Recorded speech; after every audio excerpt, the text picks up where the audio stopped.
Hey y'all, it's Heel Heat time. Hi everybody, welcome to Heel Heat. My name is George Coles, and this is a WWE Payback 2014 prediction show. Basically, I'm going to predict who wins. Hopefully I get most of them right. We're going to start off with the match I think will be the pre-game opener, El Torito versus Hornswoggle in a hair versus mask match. See El Torito winning, don't see any reason why they would unmask him as of yet. Hornswoggle, I could see him being in for a haircut, so I'm going with El Torito on that one. Next up, we have Rusev versus Big E Langston, or I'm sorry, just Big E now. I see Rusev pulling this one off. He's in the middle of a monster push. I wouldn't be surprised. This is probably one of the ones I went back and forth on more than I probably should have. I wouldn't be surprised if Big E won, but I see Rusev getting the win in a very hard-fought competition, maybe leading up to a rematch. Next up, we have for the Divas Championship, Paige versus Alicia Fox. See Paige winning, don't see, much like I said with Rusev, she's in the middle of a build. I don't see her losing the belt this quickly. I think it would kill the forward momentum she has, even though the Alicia Fox character has been very interesting as of late. Next up, we have Sheamus versus Cesaro. This was another one I had some trouble and went back and forth with. I'm going to go with Cesaro for the win, winning the U.S. title again. The only reason is Sheamus' character is so stale that I think that something like this could be the catalyst for a change with it.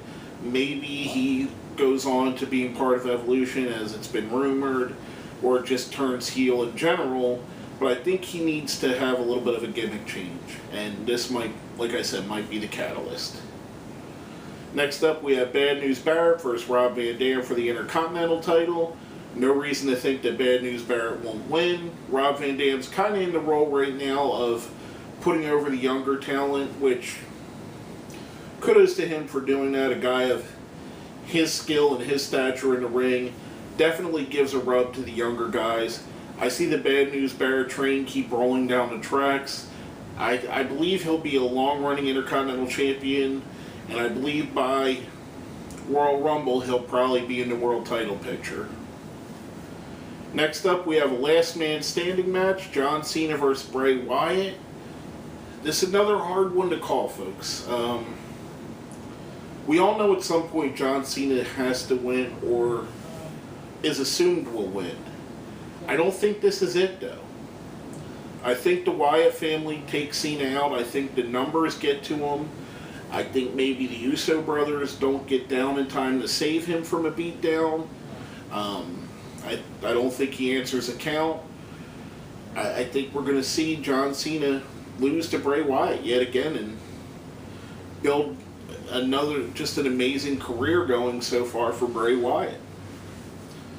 Next up, we have the elimination, no-holds-barred, six-man tag match. Probably what I would say, they're either going to make this the main event or the Cena-Wyatt match. Evolution versus The Shield. I see The Shield picking up the win with Dave Bautista somehow costing Evolution their match, thus leading into him being off of television for a couple weeks and maybe the demise of Evolution itself. But we all know he has to go promote his movie, so I see the Shield picking up the win. Probably in a decently convincing form. I would say probably going to see Roman Reigns as the sole survivor. It really seems to be that's what they're pointing for with everything. But in my head, it would play out with something like Orton's been eliminated. It's Reigns versus Hunter and Batista. Batista makes a mistake, which causes Hunter to lose, and then Batista himself loses to Reigns, thus losing the match, thus getting written off of TV. But that's too far into the booking end. Shield picks up the win in my opinion. Quick recap just by the matches. El Torito over Hornswoggle, Rusev over Big E, Paige over Alicia Fox, Cesaro over Sheamus, Barrett over Rob Van Dam, Wyatt over Cena, Shield over Evolution. Now, that's all that they have listed. They may add a match or two to it, but as far as what we have the 7 matches. Hopefully they keep it at that, because then that'll give us some nice, long, good matches. But basically, that's my predictions for the Payback pay-per-view. My name is George Coles, and this has been another episode of Heel Heat.